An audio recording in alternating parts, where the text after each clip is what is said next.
Cara menjaga keharmonisan. Oh, cara menjaga keharmonisan aku sama Jani. Ya, karena sangat suportif banget.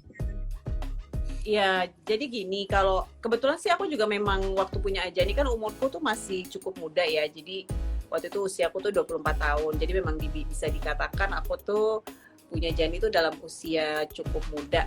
Ya mungkin itu ada pengaruhnya juga, tadi kamu bilang aku kayak adik kakak ya kan. Karena aku punya Jani tuh dalam usia yang muda lah, 24 tahun.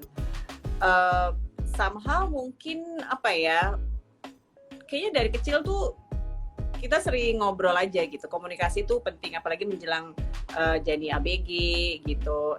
Menurut aku sebagai seorang ibu, kalau kita nggak ngobrol, kalau dia nggak cerita sama kita, bisa jadi kita nggak tahu juga apa yang sedang dia rasakan gitu ya. Jadi komunikasi itu penting banget gitu untuk bisa Ajani benar-benar ya mencurahkan isi hatinya lah gitu. Walaupun juga aku yakin nggak semuanya juga pasti akan diceritain sama ibunya gitu ya, sampai ke yang detail-detailnya. Aku kan juga pernah remaja gitu, ada hal-hal yang pastinya lebih nyaman diceritakan sama teman atau mungkin sama sepupunya misalkan gitu, dan itu aku sangat pahami. Tapi yang penting sih yang aku rasain adalah secara umum, secara hal yang penting-penting gitu ya, itu sih Jani kayaknya nggak pernah ada yang disembunyiin dari aku sih gitu.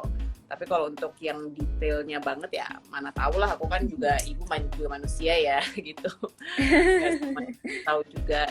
Tapi memang kita harus membiasakan sih memang ngobrol gitu sama anak-anak remaja kita. Kebetulan juga aku kan punya 3 anak cewek semua gitu, dan kepalanya tuh isinya beda-beda, sifatnya beda-beda gitu.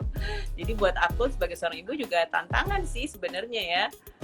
Bagaimana bisa menjadi tempat curhat yang menyenangkan, yang membuat anak-anak itu nyaman dengan tipe anak yang berbeda-beda gitu. Karena aku ngomong sama Ajani, aku ngomong sama Diara, aku ngomong sama Savana, adiknya itu nggak bisa sama Mbak gitu, harus beda gitu caranya gitu supaya mereka mau terbuka ke aku gitu. Jadi ini tantangan sih buat ibu-ibu semua.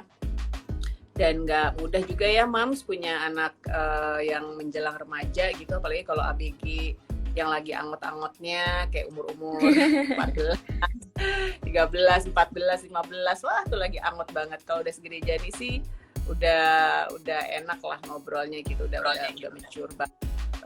Adakah cara untuk lebih tahu anak kita lagi deket sama siapa nih agar jaga-jaga dalam berteman untuk Ibu Alia? Gimana tuh, Ma? Waduh, bukan cenayang ya. Yang paling tepat sih memang dari sedini mungkin gitu ya, membiasakan anak-anak itu mau ngobrol sama kita, itu sih sebenarnya. Jadi akhirnya tanpa kita minta pun gitu, mereka akan cerita sendiri gitu loh ke kita. Mereka butuh kita gitu untuk bertanya gitu atas segala permasalahan yang ada. At least tuh itu gitu.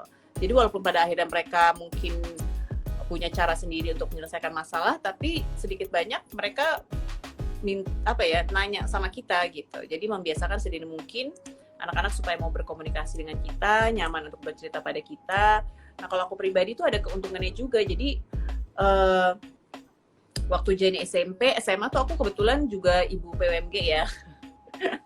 Jadi kalau ibu PMG tuh kayak lebih suka banyak dapat info-info gitu soal kehidupan sosial anak-anak gitu lah. Jadi ini lagi deket sama ini, ini lagi deket sama ini ya gitu-gitulah.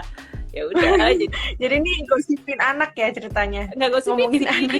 Jadi pokoknya mungkin punya komunikasi dengan ibu-ibu lain tuh juga penting gitu. Jadi suka dapat info-info dari ibu-ibu yang lain gitu tentang anak-anak kita. Bukan stalking ya, cuma ya itu natural aja kan seperti itu. Gitu.